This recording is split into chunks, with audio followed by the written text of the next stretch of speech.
Bismillahirrahmanirrahim. Assalamualaikum warahmatullahi wabarakatuh. Shalom, Om Swastiastu, Namo Buddhaya, dan salam kebajikan.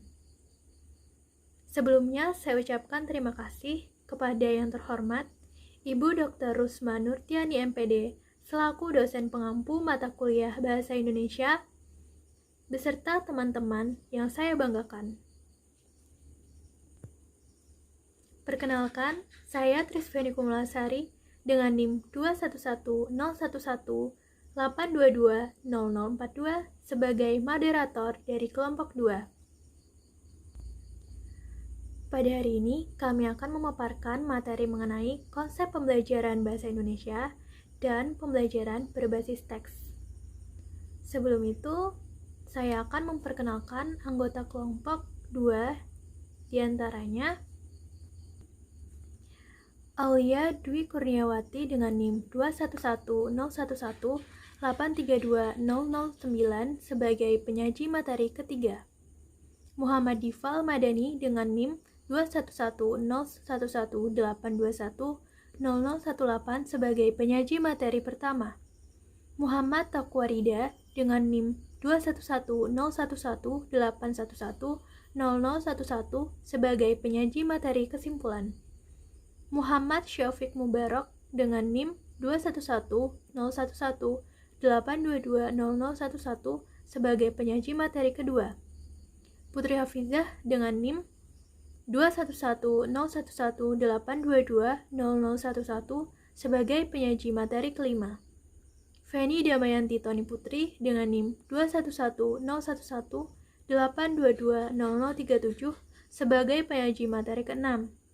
Trisveni Kumulasari dengan saya sendiri, yaitu NIM-nya 2110118220042 sebagai moderator, Suraida Latifah dengan NIM 2110118220028 sebagai penyaji materi keempat. Baiklah, berikutnya kita akan memasuki sesi penjelasan materi yang akan disampaikan oleh rekan-rekan penyaji dari kelompok kami. Untuk waktu dan tempat, dipersilahkan. Baik, pertama saya akan memberi gambaran tentang konsep pembelajaran. Nah, jadi apa sih itu teman-teman tentang konsep pembelajaran? Bisa kita baca dan kita lihat di sini, pembelajaran itu adalah metode. Metode bagaimana membuat peserta didik dapat belajar dengan mudah dan terdorong oleh kemauannya sendiri untuk mempelajari apa yang teraktualisasikan dalam kurikulum sebagai kebutuhan peserta didik. Jadi kelompok kami di sini akan menjelaskan dua konsep pembelajaran. Pertama, konsep pembelajaran berbahasa Indonesia dan konsep pembelajaran berbasis teks. Nah, di sini juga kita lihat apa itu teks. Teks itu dapat didefinisikan sebagai satuan bahasa yang dapat ditampilkan secara tulis atau lisan yang ditata menurut struktur teks tertentu yang mengungkapkan makna secara konseptual.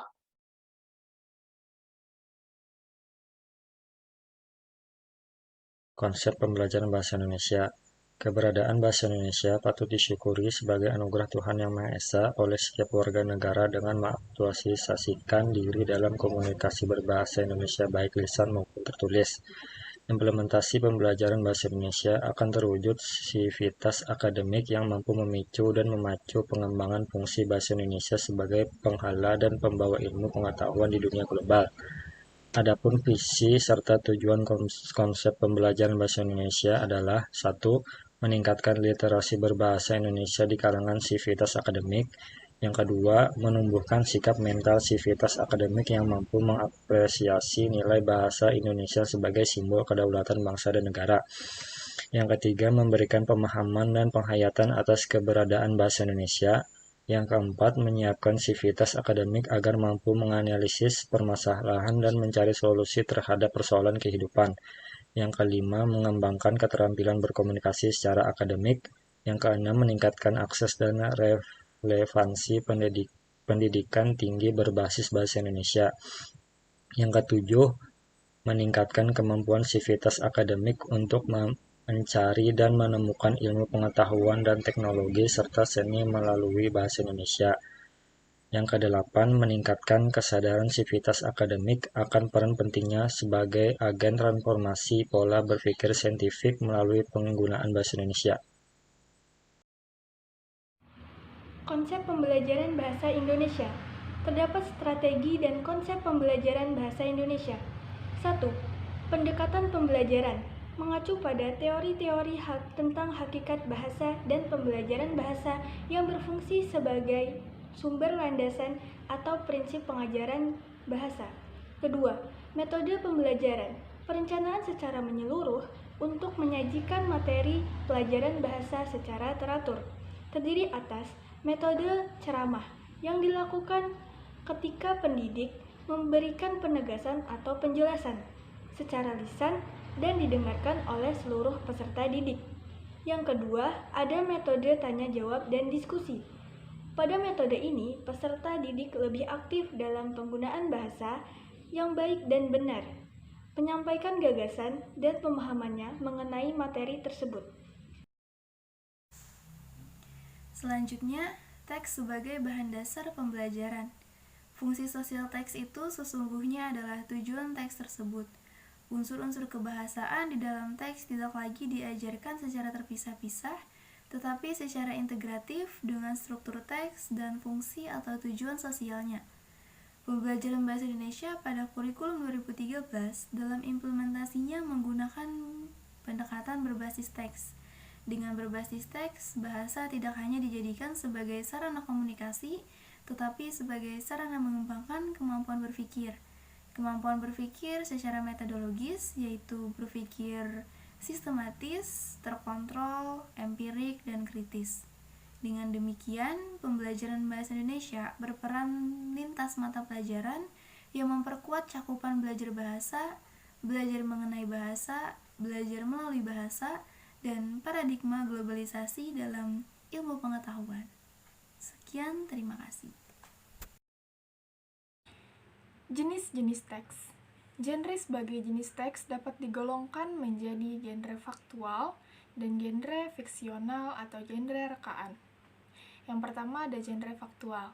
Genre faktual adalah jenis teks yang dibuat berdasarkan kejadian, peristiwa, atau keadaan nyata yang berada di sekitar lingkungan hidup. Genre faktual meliputi laporan, deskripsi, prosedur, recount, eksplanasi, eksposisi, dan diskusi. Yang kedua ada genre fiksional, yaitu jenis teks yang dibuat berdasarkan imajinasi, bukan berdasarkan kenyataan yang sesungguhnya. Genre fiksional mencakup recount, anekdot, cerita atau naratif, dan eksemplu. Baik, saya akan menjelaskan materi selanjutnya, yaitu tahap-tahap pembelajaran berbasis teks dan teks sebagai bahan dasar pembelajaran. Tahap-tahap pembelajaran berbasis teks itu ada 4. Yang pertama, tahap pembangunan konteks. Dalam hal ini, kita mengeksplorasi teks tersebut dalam konteks budaya teks dan fungsi sosial teks tersebut. Dan yang kedua adalah tahap pemodelan teks.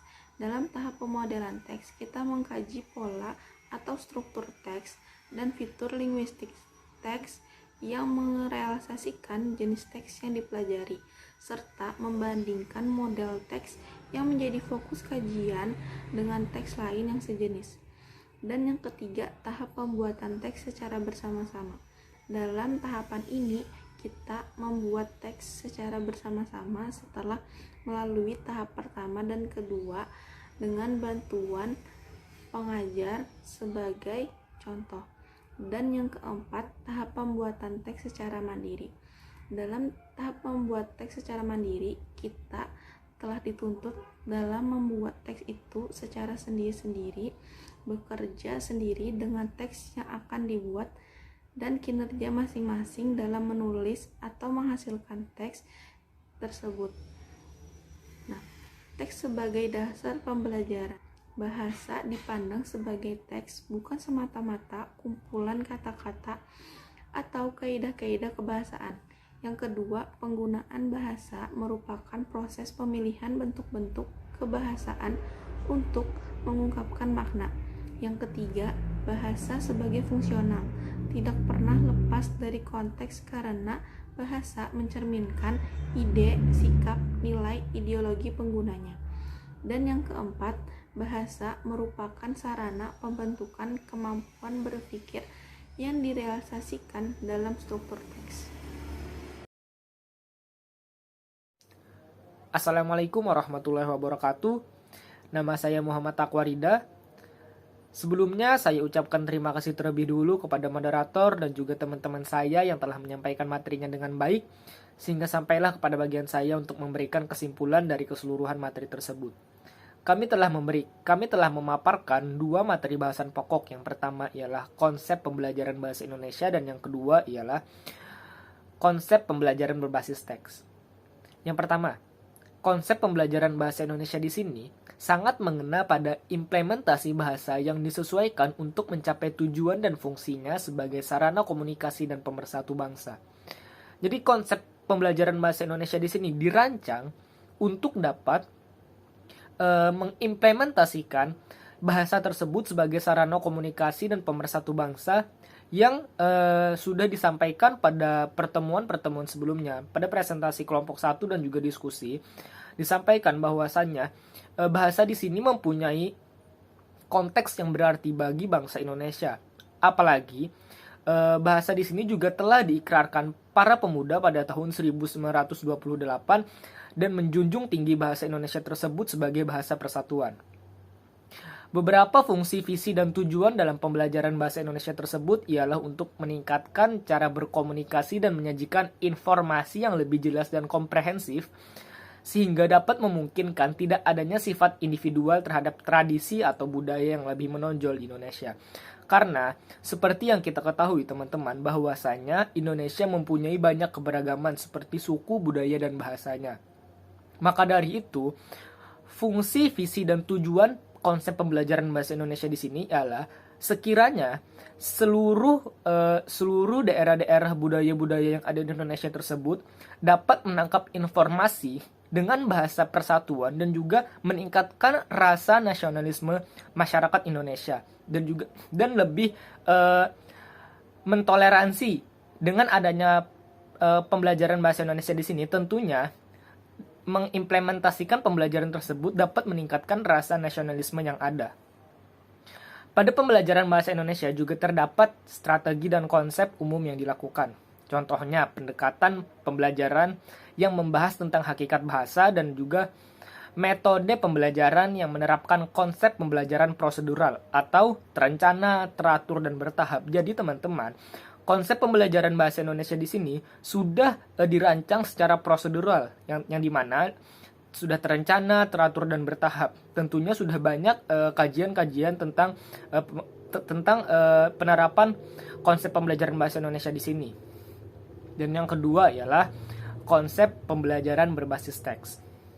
Seperti yang kita ketahui teman-teman, yang telah disampaikan oleh teman saya tadi, bahwasanya teks itu tidak melulu terhadap tulisan, tetapi juga dapat berupa lisan yang mengungkapkan makna secara kontekstual. Contohnya, teks dibacakan untuk menghasilkan suatu makna. Contohnya, teks proklamasi. Teks juga diliputi oleh 2 konteks. Yang pertama ialah konteks situasi, dan yang kedua ialah konteks budaya, yang dimana konteks situasi di sini untuk melatar belakangi lahirnya teks. Jadi, latar belakang teks tersebut diciptakan, latar belakang teks tersebut dibuat, dan juga apa saja sih teks tersebut, faktor-faktornya untuk diluncurkan gitu. Jadi, dan yang kedua ialah konteks budaya. Di sini maksudnya ialah tempat untuk jenis-jenis teks tersebut diproduksi. Jadi teks itu nanti juga disebut sebagai genre, yang dimana genre ini terbagi menjadi dua jenis lagi. Maka jenis yang dimaksud tersebut ialah genre faktual yang membahas tentang teks-teks yang bersifat fakta atau terjadi di kehidupan nyata. Dan yang kedua ialah genre fiksional, yang dimana ialah berupa teks yang dibuat dengan imajinasi oleh pembuatnya. Ya, seperti contohnya genre faktual tadi, misalkan teks eksplanasi, teks eksposisi, dan diskusi. Dan contoh untuk genre fiksional ialah anekdot dan cerita naratif. Mungkin itu saja kesimpulan dari saya dan juga teman-teman yang kami sampaikan. Untuk keseluruhannya, saya kembalikan kepada moderator. Alhamdulillah, terima kasih atas penyampaian materi yang telah disampaikan oleh para penyaji materi. Demikian yang dapat kami sampaikan dari kelompok 2. Apabila ada pertanyaan, dapat disampaikan saat sesi tanya-jawab di WhatsApp Group. Mohon maaf apabila ada tutur kata kami yang salah dan kurang berkenan. Semoga kita selalu sehat dan pandemi COVID-19 dapat segera berakhir. Wassalamualaikum warahmatullahi wabarakatuh.